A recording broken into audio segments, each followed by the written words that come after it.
Hi folks, welcome back. Today I'm going to go through and show you what it took to get the $9,000 mistake rails ready to be stress relieved. They're in the oven right now. It's up to 706 degrees and I'll show you all that. Also finished stress relieving the 4-foot straight edge, and it's over there on the planer. It probably won't be in this video because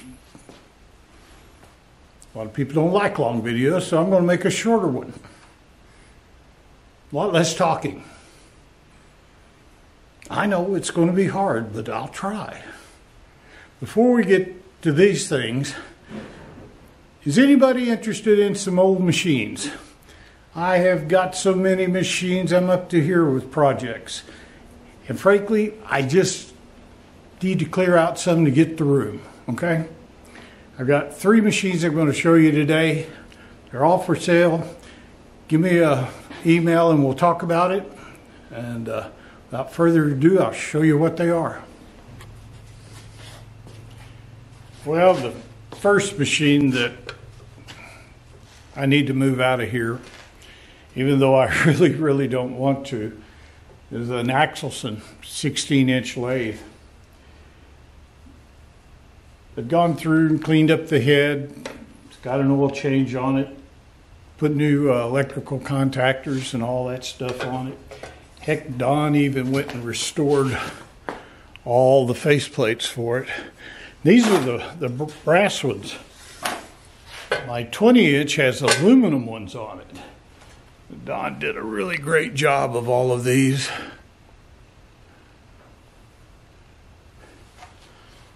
This one is a serial number 3943U, and this is one of the modern ones.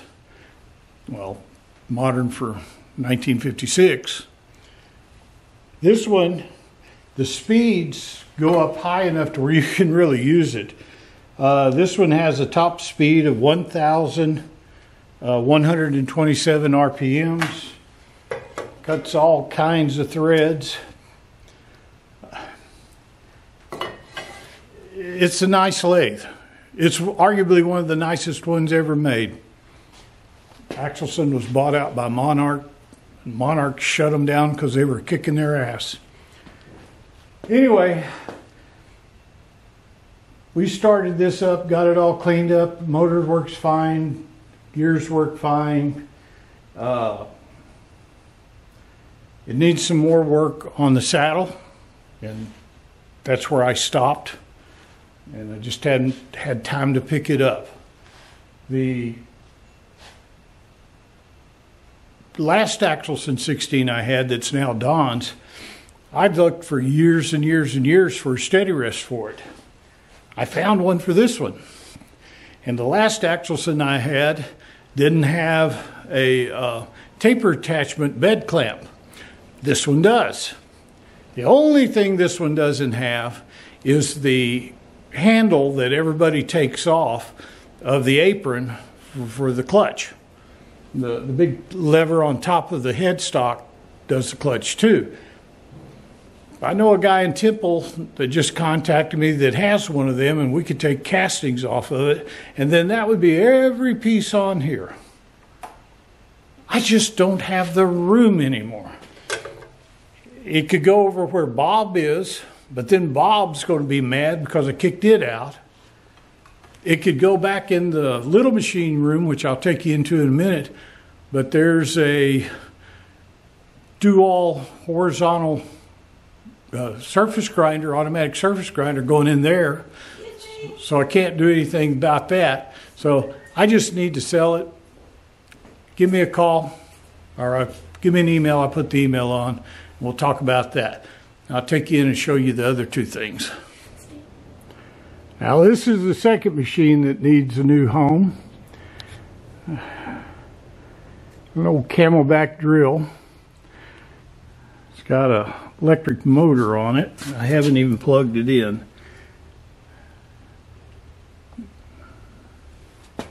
Now this one's kind of unique. This one, instead of having a back gear with a belt and everything, is fully geared. All the way from there, that little lever right there slips that dog over for high and low gear. Power down feed. And it's fully geared up here on another little transmission. So I haven't ever run this one. You can see through there, I've got a modern radio drill, so I just really don't need this. Table's in not that bad a shape compared to a lot I've seen.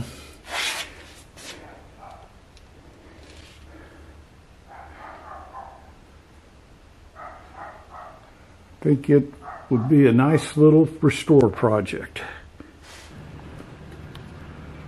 Well, this is a room that I usually don't show you guys very much going on, because heck, it's worse than the rest of the shop. This is where I store a lot of things right now, but it's going to be turning into my grinding room. And you see all the wood paneling back there. That's where the 16 used to sit, and I put those panels on when I expanded it out for that little space for it. Wood was cheaper than sheetrock at the time. Those days are gone. Anyway, this is where I keep my grinders now. That's my Cincinnati grinder, and it's not for sale. This one is. This is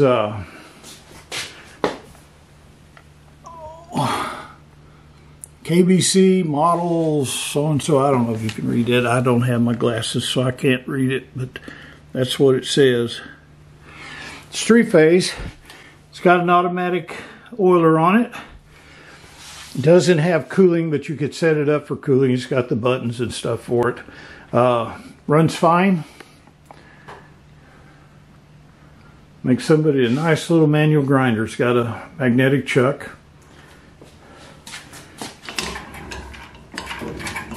Does pretty good. The only reason I'm selling it is because I have a big dual 10x30 coming in here, and I just won't use this anymore.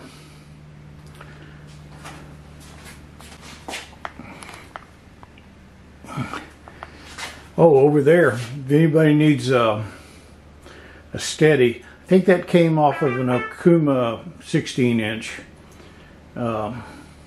It's easy to make a new base for almost any lathe, though.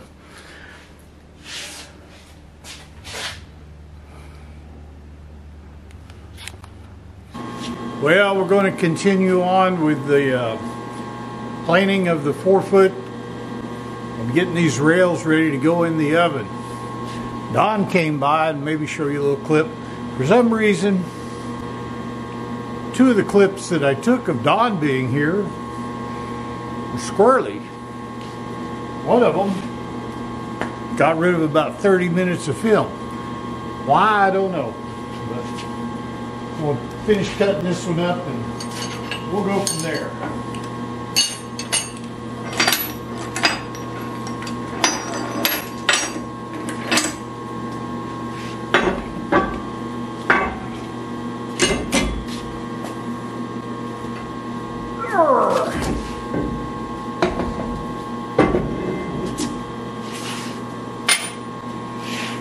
Get old, you do a lot.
one body hammer.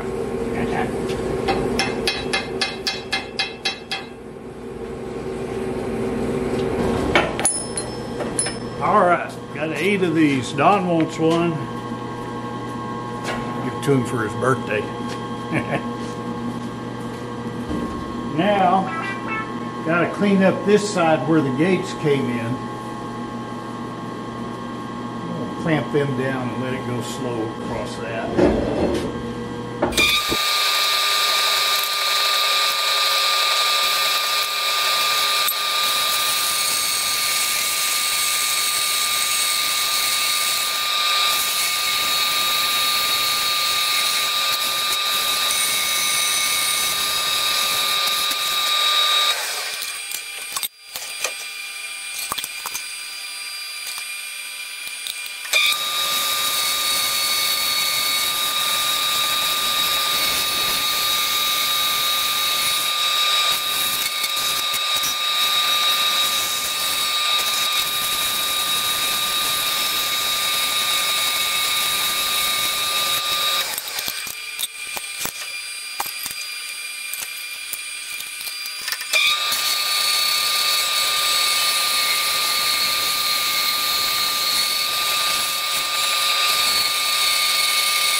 Well, that's one down, one to go. Got everything cut off. We're going to put it in the stress relief oven. Get it stress relief, then we'll put it on the planer and plane this side first, then this side, and then finish up with the tops. Get this out of the way and put the other one on. But first, I need to start putting fire bottom bricks down in the bottom.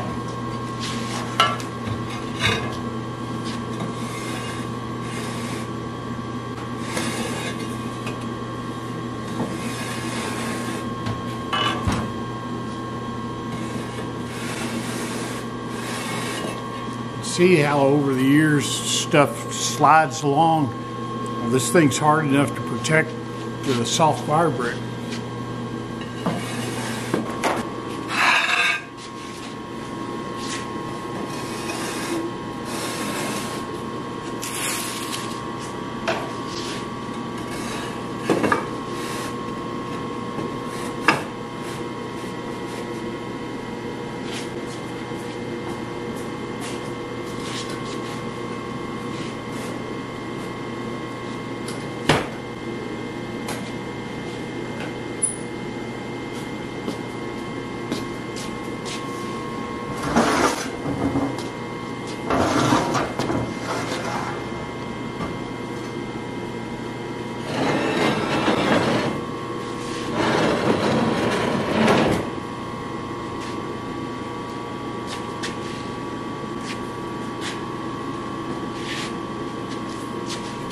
It's always something.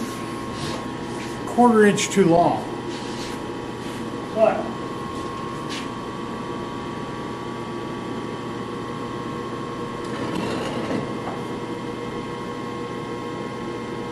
stack one like that.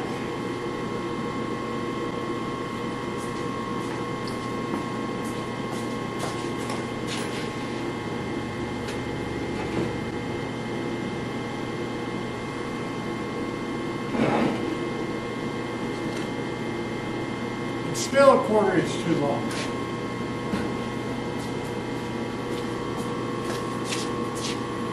Don't worry, I got a way around that.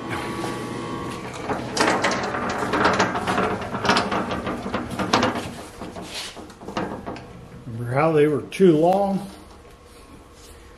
Not for long. Have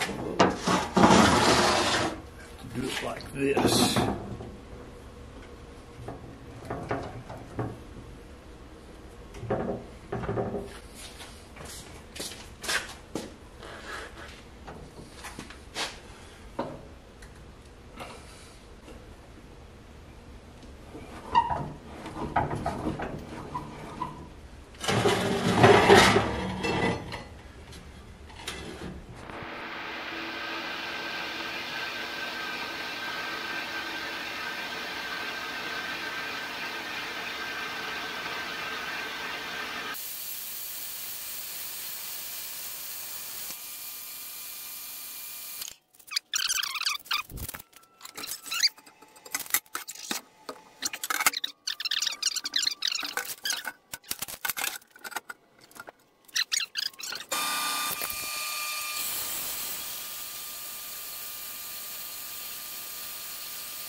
Eight strokes to full height my ass.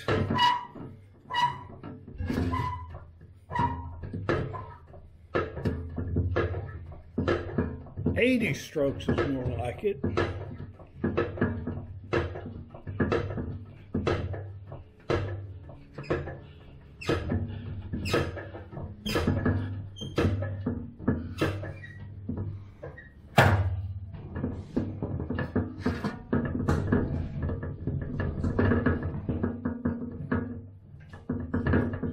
Now, before I put it in there, I just want to kind of,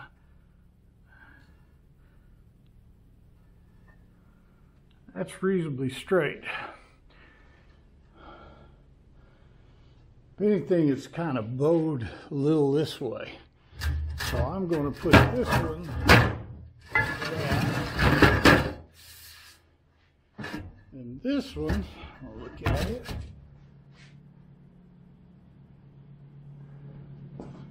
I'm going to put like that also.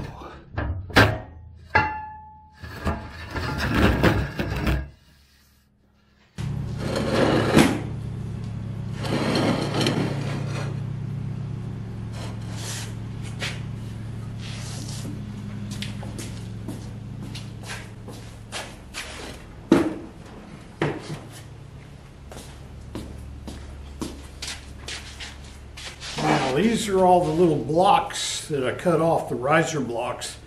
They're 1.5 by 1.5 or 1 3/4 basically. I'm going to stick them in so they'll be stress relief. Also, ready to make something out of it.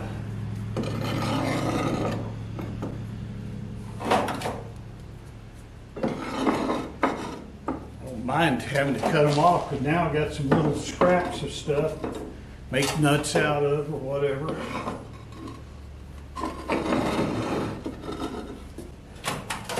Now Clark doesn't reuse all of this stuff. The way he explained it to me was, if he uses new or used up brake rotors, he knows what the composition of the metal is. If he starts throwing in this stuff, he changes that. So he doesn't reuse this, this goes to the scrapyard.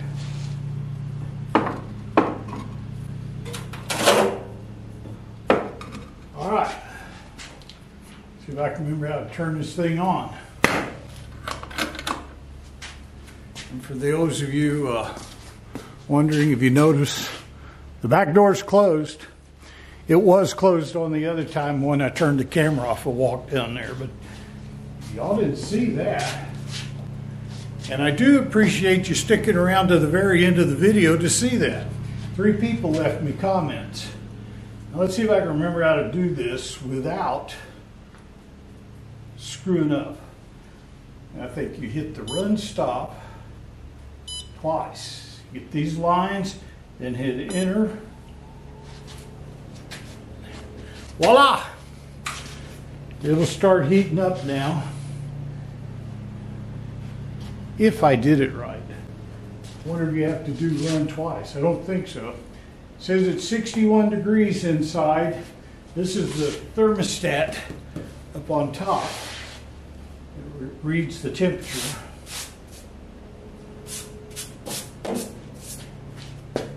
And tomorrow about this time, it'll all be cooled down. 62, and it's on. Well, it's been about 8 minutes since I pushed the go button. You can see coils are glowing red hot in there. The coils in this are on each side. There's a set here and one set here. The thermostat's in the top. Doors just spring-loaded to keep them up tight against it. We're at 420 degrees. Now, I have this machine programmed to go to 1,050 degrees and hold for 3 hours. The naval study, the 1950s naval study that I use as a reference, states that unless you get to 1,050 degrees, you're not doing very much relaxation. And it's all a percentage of relaxation that they were able to measure. Like leaving your casting outside in the backyard for 10 years gave it about 3% relaxation. That is it. This, getting the metal up to 1,050 degrees, is the only reliable, best amount of relaxation of the metal that they measured. Pardon the noise. My wife's out there using her John Deere zero turn to mow the yard. It's only January the 4th. Anyway, 467 degrees. You see it climbs pretty quick. Once it hits that 1050 degree level, that's Fahrenheit, it will hold for 3 hours. And the reason I do it for 3 hours, the naval study recommends holding at 1,050 degrees for 1 hour per inch thickness of metal. Well, I've got roughly 2.5 inches in there, or more, but it's coming from the side too. So, you know, I figure 2 hours. But when I get to that first time point where it's at temperature, the inside of the metal, I'm pretty sure, isn't at 1,050 degrees. So I leave it soak in there for an hour in an effort to make sure all the metal is at 1,050 degrees for the full 2 hours afterwards. Did that make sense? Once it hits the 1050, the timers go off and it starts for 3 hours. Then once it hits 3 hours, it starts lowering the temperature. The first, it'll go to 950, and then it'll go to 850 an hour later, and then 750 an hour later. And then during this time, it's slowly cooling off. I don't open the doors or anything. It just relies on there not being extra heat input. Now she's gone to the back side of the shop. Well, at least I don't have to do it. Anyway, once it gets to 600 degrees, the program stops running, and it will stay about 500 for 3 or 4 hours. So usually I do this at night, and when I get up in the morning, I open up the doors and let it finish cooling off, because it's usually 400 degrees still, and you don't want to touch that metal. Ask me how I know. Well, I'm looking shaggy. I got to get to the barber. I was sick with the flu for 3 weeks, and boy. Anyway, I think that's going to be it for today. I got them all cut. They're all in the oven. The next time you see these, they're going to be on the planer. I've got the 4-foot straight edge put back on the planer, and we're going to finish the final planing on it and then start the planing on these. These are going to be hard to hold. They're long, there's no protrusions, and I need to skim the surfaces from the top, so I can't hold anything and clamp it down. So I'm going to use more of the traditional ways of holding things on a planer, and be sure to wait for that one.